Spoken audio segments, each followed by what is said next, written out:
जय महाराष्ट्र विद्यार्थी मित्रांनो, मराठी माहिती केंद्र या यूट्यूब चॅनलवर तुम्हा सगळ्यांचे स्वागत आहे। विद्यार्थी मित्रांनो, तुमच्यासाठी अजून एक नवीन पदभरतीची जाहिरात घेऊन आलेलो आहे। ही जाहिरात जी आहे आदिवासी विकास आयुक्तालय जे आहे यांच्यातर्फे प्रसिद्ध करण्यात आलेली आहे। विद्यार्थी मित्रांनो, जवळपास यामध्ये स्टाफ नर्सचे आणि गट ड चे पद भरले जाणार आहेत। कोणते पद असणार आहेत याविषयी आपण डिटेल्समध्ये माहिती पाहणार आहोत। तुम्ही व्हिडिओ शेवटपर्यंत बघा, म्हणजे तुम्हाला पूर्ण माहिती समजेल। काय क्रायटेरिया असणार आहे, पद कोणते असणार आहेत, क्वालिफिकेशन वगैरे सगळ्या गोष्टी तुम्ही व्हिडिओ शेवटपर्यंत बघितल्या तरच तुमच्या लक्षात येतील।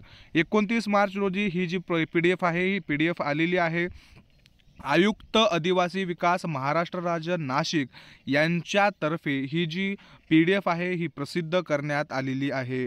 यामध्ये बघा, शासकीय आश्रमशाळेतील विद्यार्थी जे आहेत त्या विद्यार्थ्यांना इसवी सन 2025-26 हे एक शैक्षणिक वर्ष, त्याचबरोबर 26-27 हे एक, या दोन शैक्षणिक वर्षाकरता शासकीय आश्रमशाळा जे आहेत त्यामध्ये 499 नर्सचे पद, त्याचबरोबर वाहन चालक आणि वर्ग 4चं जे काही MPW मल्टीपर्पज वर्कर बहुउद्देशीय कर्मचारी हे पद आहे, असे यांचे वाहन चालक आणि बहुउद्देशीय कर्मचारी या दोघांचे मिळून 72 आणि स्टाफ नर्सचे 499 अशा पदांसाठी फक्त बाह्य स्रोताद्वारे पद भरले जाणार आहेत।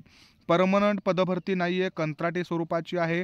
यामध्ये बाह्य यंत्रणेद्वारे 499 नर्स आणि 72 हे गट ड चे पद जे आहेत ते भरून घेतले जात आहेत। तर यामध्ये बघा, 499 नर्सचे क्षेत्रीय कार्यालयामध्ये 12 वाहन चालकाचं आणि त्याचबरोबर 60 शिपाई असे एकूण 571 पद जे आहेत ते बाह्य स्रोताद्वारे भरण्यात येणार आहेत। आणि त्यासाठीची ही जी PDF आहे ही PDF प्रसिद्ध करण्यात आलेली आहे। तर विद्यार्थी मित्रांनो, यामध्ये बाह्य स्रोतात भरण्याकरता जे काही शासन निर्णय मंजूर झालेला आहे, छत्रपती शिवाजी महाराज संयोजना सेवा सहकारी संस्था जी आहे यांच्यातर्फे, या संस्थेतर्फे, नाशिकमधली जी संस्था आहे या संस्थेतर्फे ही जी पदं आहेत ही पदं भरून घेतले जाणार आहेत। यामध्ये बघा, या कंपनीला कशा पद्धतीनं पद भरायचे आहेत याच्या नियम अटी जे आहेत ते त्यांनी सांगितलेले आहेत, दिलेले आहेत। आपल्या महत्त्वाच्या ज्या गोष्टी आहेत त्या आपण याच्यामध्ये पाहू।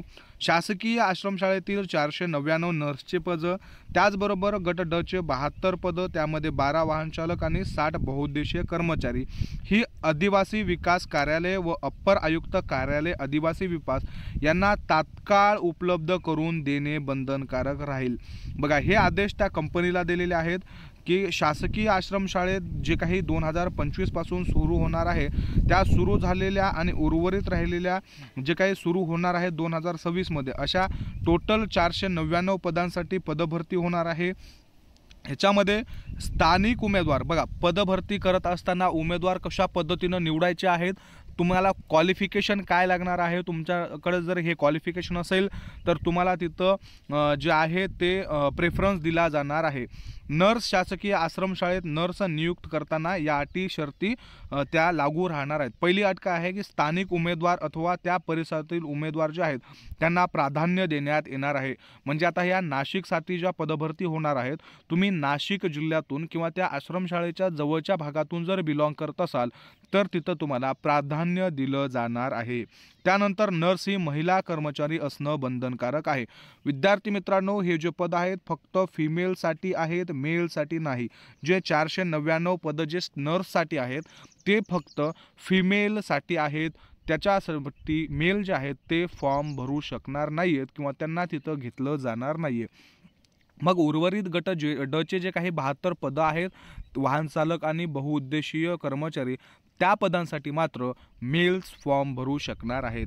त्यानंतर तिसरी अट आहे बघा, शासकीय आश्रमशाळेजवळील असलेल्या मुलींच्या वसतिगृहास त्यांना भेट देता येणं गरजेचं आहे।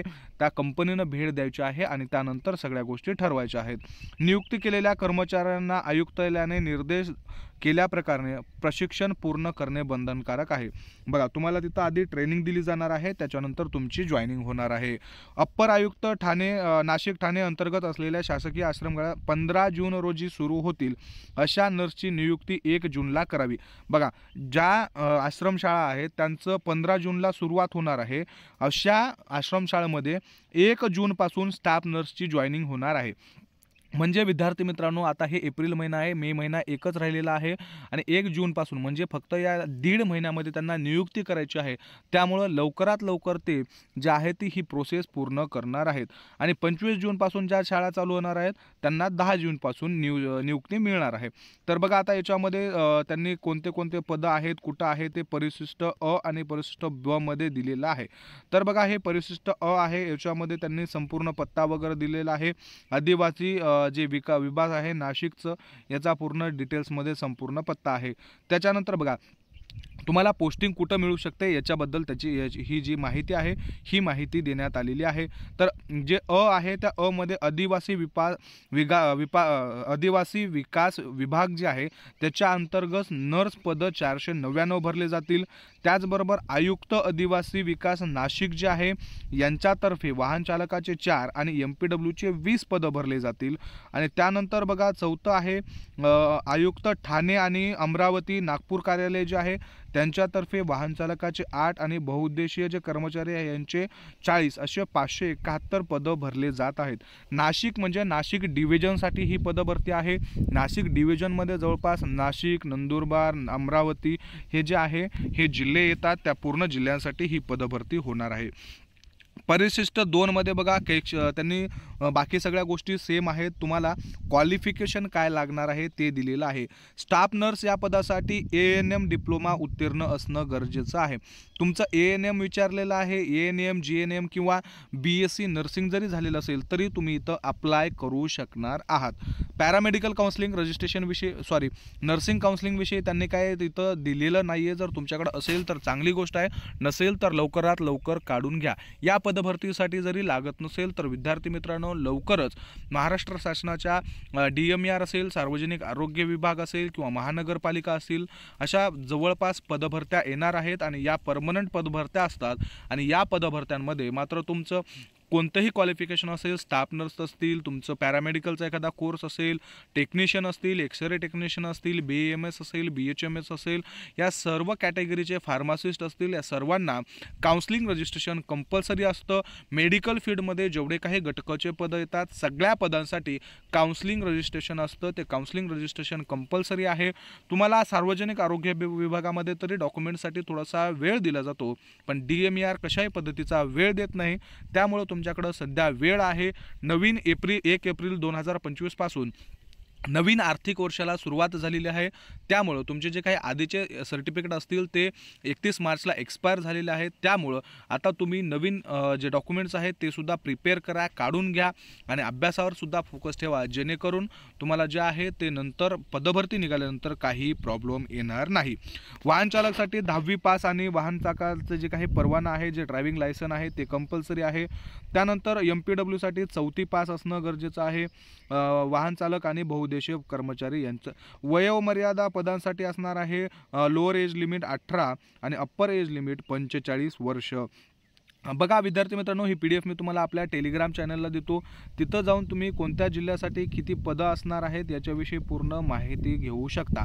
मी तुम्हाला फॉर एक्झाम्पल सांगतो बघा, आता याच्यामध्ये प्रकल्पाचं नाव जे आहे ते नाशिक आहे। नाशिक जिल्ह्यामध्ये जे गाव आहे बार्डी, या बार्डी गावामध्ये पेठ जे आहे ते तालुका आहे आणि नाशिक जे आहे ते जिल्हा आहे। तर याच्यामध्ये 1 पासून ते 10 पर्यंतचे एवढे पदं, 1 ते 10च्या अंतर्गत किती पदं भरून घेतले जाऊ शकतात अशा पद्धतीचं त्यांनी दिलेलं आहे। आता या आश्रमशाळेच्या जवळपास जर तुम्ही बिलॉंग करत असाल तर त्या जवळच्या आश्रमशाळेसाठी नक्की फॉर्म भरा। जवळ जे आहेत, जे त्या आश्रमशाळेच्या जवळ राहणारे आहेत त्यांना मात्र तिथं ते जे आहे ते प्रेफरन्स देणार आहेत, त्यामुळे तुम्ही फॉर्म नक्की भरा। विद्यार्थी मित्रांनो, ही PDF मी तुम्हाला आपल्या टेलिग्राम चॅनलला देतो, तिथं जाऊन तुम्ही सगळी माहिती वाचा। एलिजिबल असाल तर नक्की फॉर्म भरा आणि अशाच नवनवीन माहितीसाठी आपलं चॅनल नक्की सबस्क्राईब करा। PDF नोट्स मिळवण्यासाठी टेलिग्राम चॅनल जॉईन करा। काही डाऊट असतील तर कमेंट बॉक्समध्ये नक्की विचारा। धन्यवाद।